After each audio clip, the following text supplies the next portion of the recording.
This is the new Porsche Macan, the new electric version. And like every Porsche before it, you can have it in a whole bunch of different versions. So you have the base model, which is rear-wheel drive and just called the Macan. Then you have the 4, the 4S, and this, the range-topping turbo. But on top of all of that, there are about 1 billion ways to configure and option out one of these, and it can get expensive really quickly and be very overwhelming if you're new to Porsche. For example, this car has a lot of unnecessary options, driving the price up to almost 1.7 million kroners, which is just completely bonkers, insane. There's no need to spend that much money on one of these. So that's why in this video, I want to give you guys my comprehensive guide of how to option out one of these. So in this video, I want to tell you guys which version you should get. Should you get the rear-wheel drive version, the 4, the 4S, or maybe you want speed and you want the turbo. I'm also going to be configuring out 3 different trim levels, if you want to call it that. We're going to have a base called must-haves. So this is my opinion, what you absolutely have to get as a minimum to get into one of these. And then we're going to have a trim, which is the middle trim, which is going to be called add this if you can afford it. Like in my opinion, if you can add these and you can afford them, you're going to get a better experience. And then we're going to have the ultimate Porsche experience, which is piling on options but not going crazy. And if you're thinking, well, who the heck are you? Well, my name is Chris and I have this channel where I've tested close to 100 electric cars the past 4 years. We've done reviews, range tests, long trip tests, so there's a whole bunch of videos on different electric cars. I've also driven and tested all the versions of the Macan, the rear-wheel drive, the 4, the 4S, and the turbo. And privately, I've had a Taycan Cross Turismo for 3 years. So I know what I regret not speccing on my car. So if I could go back in time, I would probably pile on some options and maybe remove other options. And that is the basis of this video. Before we start speccing one of these, and I tell you what are the must-have options, what to get if you can afford them, and also what to get if you want to have the ultimate Porsche experience. Just know that there are no right or wrong ways to configure one of these. At the end of the day, it's going to be personal to your needs and your tastes, depending on where you live and what you like. But the spec I'm going to show you guys today, I'm going to show 3 different countries. So you can, you're going to get the link for the Porsche code, so you can go check them out for yourself on your computer or on your phone. For Norway, the US, and also UK, because those 3 countries are where most of my viewers are from. But you can take those specs, you can also put them into the Porsche configurators in your countries to get, the output there. But it's also going to be dependent on my personal preference. And of course, if you live in Norway, you're going to get the heated windshield, right? But if you live in Florida, you're not going to get that. So it's going to be very general, and then you can add and then you can subtract things dependent on your needs. But it's also going to be dependent on my needs and my personal preferences and what I found useful and not useful. For example, a very expensive option on this car are the Matrix LED headlights. I know for a lot of people, they would never buy a car without that functionality. But for me, living in Oslo and rarely driving on roads that are unlit, where I need the Matrix function, to me, it's just a waste of money because I never use them.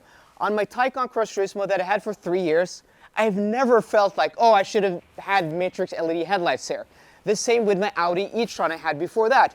Yes, I've had a few Volvo XC90s, I've had an e-tron GT with Matrix LED headlights, and it's nice to have them. Like, it's nice to have them on this car, but I can't recommend that as a general recommendation to most people. So, with that out of the way, let's get on with it. Upgrading to at least one of the wheel designs that are 21 inches in diameter is a must-have to upgrade the look of your Macan. Upgrading to the leather package will actually give you leather on the center of the seats instead of faux leather or leatherette. You also get leather here on the armrest on the door, here on the center armrest, and also on top of the dashboard. I think that is a nice upgrade to upgrade the experience in the Macan. The 14-way comfort seats are, in my opinion, the seats to choose in the Macan because not only do they offer a whole bunch of adjustability, they're the most comfortable seats and also the only seats that have adjustable headrest. And for that, they're absolutely worth the upgrade. And also having heated seats front and rear is a really nice touch for those cold days, even though you don't experience many of them throughout the year. It's just nice to have. Privacy glass, which are dark from the B-pillar and back. Power steering plus, which gives you progressive power steering that weights up differently depending on the speed, is of course a must-have option. Another must-have option is air suspension, because not only can you raise and lower the ride height for different terrain, you also get a lot better comfort because air suspension has so much more range and will just give you, that edge when it comes to a soft ride, but also being able to stiffen up the ride in Sport Plus mode, giving you even better driving dynamics. The drive mode selector on the steering wheel is standard in the Macan, so you don't have to get the Sport Chrono Clock to be able to change the drive modes with this knob.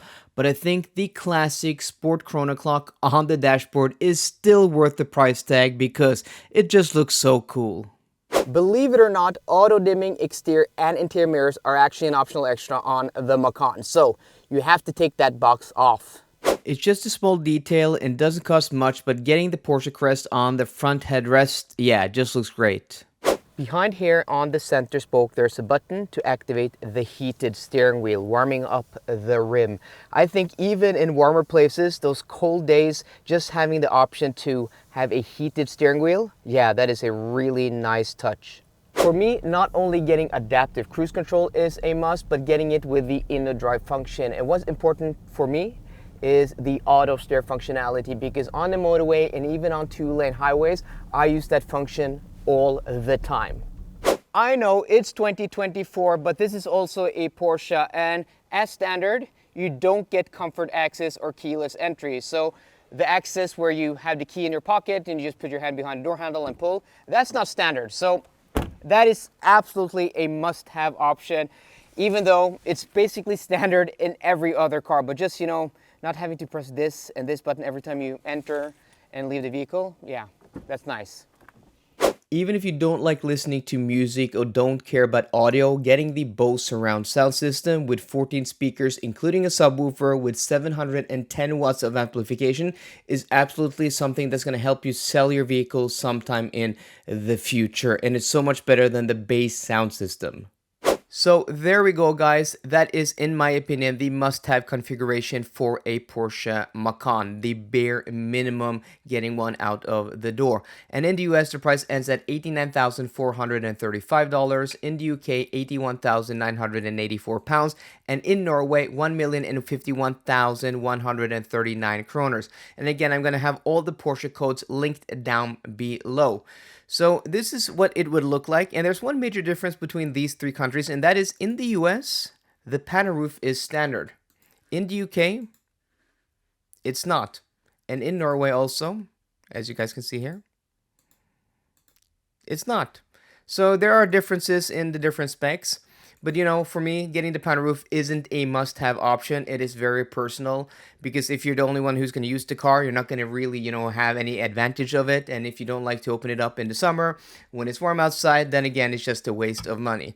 But I think, getting one of these standard colors is nice. I'd go for a white one as spec here.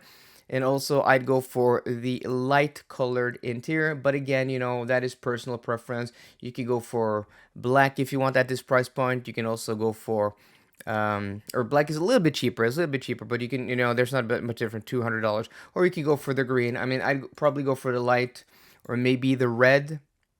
I mean, the green's cool also. And also, right, the blackberry is also pretty nice. So, but you have a whole bunch of options at this price point, and I would also go for these wheels, the ones that I showed earlier in the video.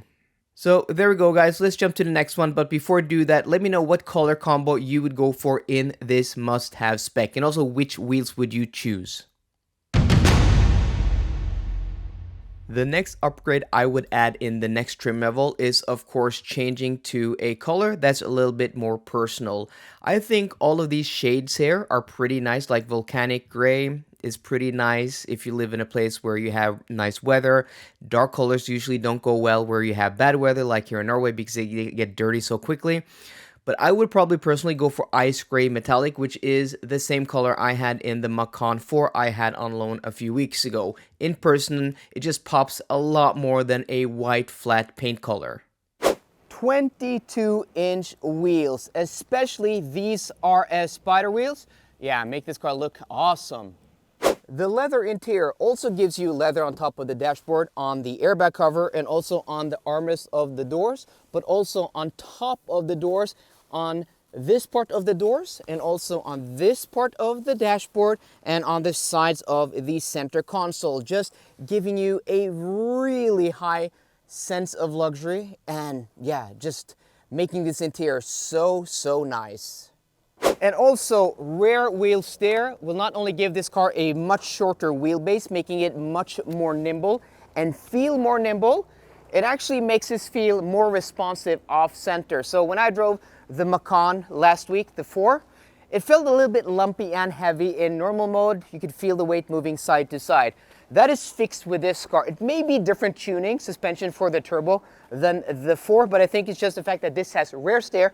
It just makes the car much more responsive and as a result, a better driving experience. As standard, the Macan comes with a rear view camera, but if you can afford it, option for the 360 camera because it just makes parking a lot easier. The price is now bumped up to $98,245, 88,614 pounds, or 1,155,739 kroners, which is a substantial price jump. But I think, having the car in ice gray metallic along with these 22-inch wheels just enhances the exterior of the look so much more. Also with the interior, now getting the leather interior, giving leather on top of the doors, on the lower part of the dashboard, on the center console, on some of the trims on the doors, just gives you that luxurious experience that you're not going to find in any other car at this price point. You're going to be hard pressed. And also getting rear steer is just going to help the car so much more dynamically, and also that 360 camera is just going to make the car easier to use in a big city or in a city where you have a lot of tight streets. So I think that price bump, yes, it is a big price bump, but if you can afford it, add these options. Getting the thermally insulated windows, double pane glass, I think is an extra you should get if you want the ultimate Porsche experience. And of course, being a Porsche, you can customize everything. You can go crazy with the options, but I think getting the seat belts in a color that is different to the interior is really nice. And also, if you can get the sport chrono clock in the same color to match it, that is a nice touch. Getting the Race Tex roof liner just completes this interior.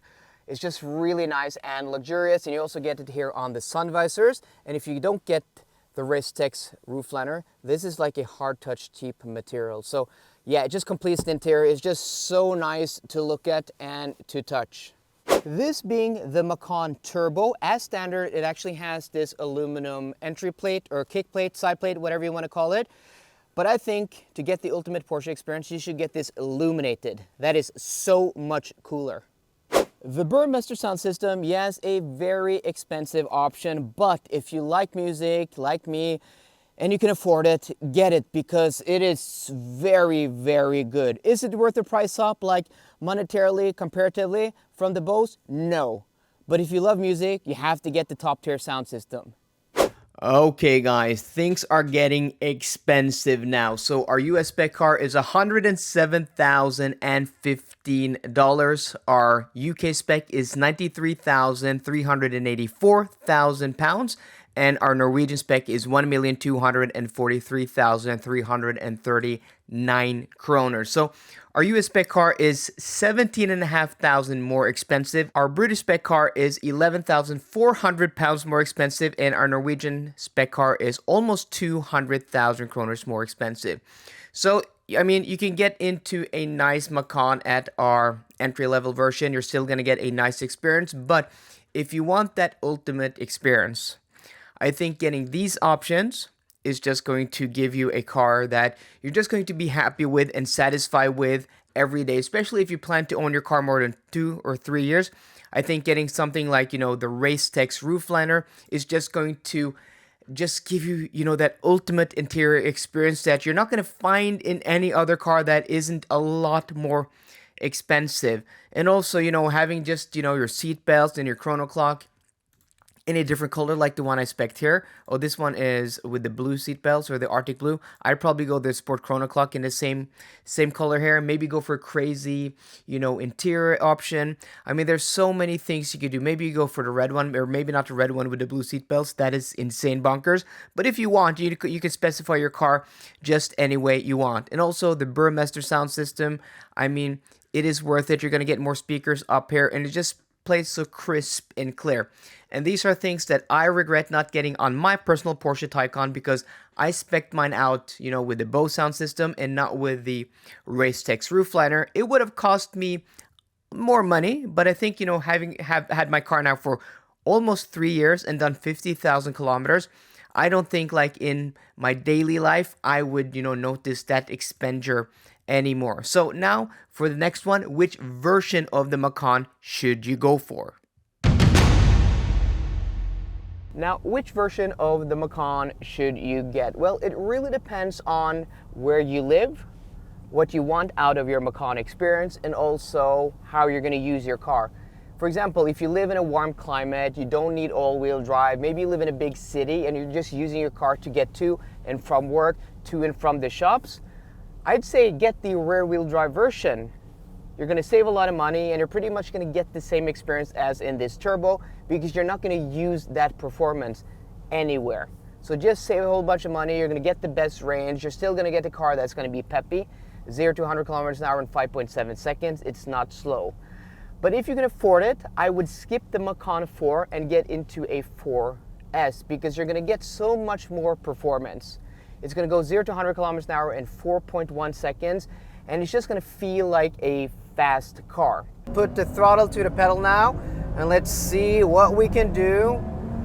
190, 200. Oh, it pulls. It starts pulling. Okay. But if you want to get a lot of options, I would maybe say skip the 4S and get into a turbo, because the turbo has more standard equipment than all the other models. You're going to get the leather package, you're going to get the Bose sound system, you're going to get the Racetex roof. So I'd say 4S if you can afford it, and if you really want to pile on some options and get the ultimate experience, I'd say go for the turbo, because this turbo is so fast, faster than most other electric SUVs on the market pretty much. It's going to be fast, 0 to 100 kilometers an hour in 3.3 seconds with a top speed of 260 kilometers an hour. That is faster than the Cross Turismo Turbo S. This has 952 horsepower, 0 to 100 kilometers an hour in like 2.8 seconds. It's an insane car. Guys, now I think we have a stretch of clear Autobahn. Push to pass. We're gonna, no, not available. Okay, but let's push it. Battery at 37 degrees Celsius, 258, 257, 258. Yeah, going VMAX. So there's no right or wrong way or correct or incorrect version of the Macan. At the end of the day, it is down to personal preference, and also locally. Where do you live? Do you live here in Norway? Then you do need heated seats and a heated steering wheel and a heated windshield. But if you live in Florida, maybe you do need ventilated seats because of the humidity. Maybe you live in London and you don't need matrix LED headlights. You don't need many of the options. So let me know, guys, how you would configure your Porsche Macan and which one you would go for: the base, the 4, the 4S, and the turbo. So guys, I hope you enjoyed today's video. If you did, please drop me a thumbs up down below, and for more car content, as always, please subscribe. See you guys later, and goodbye.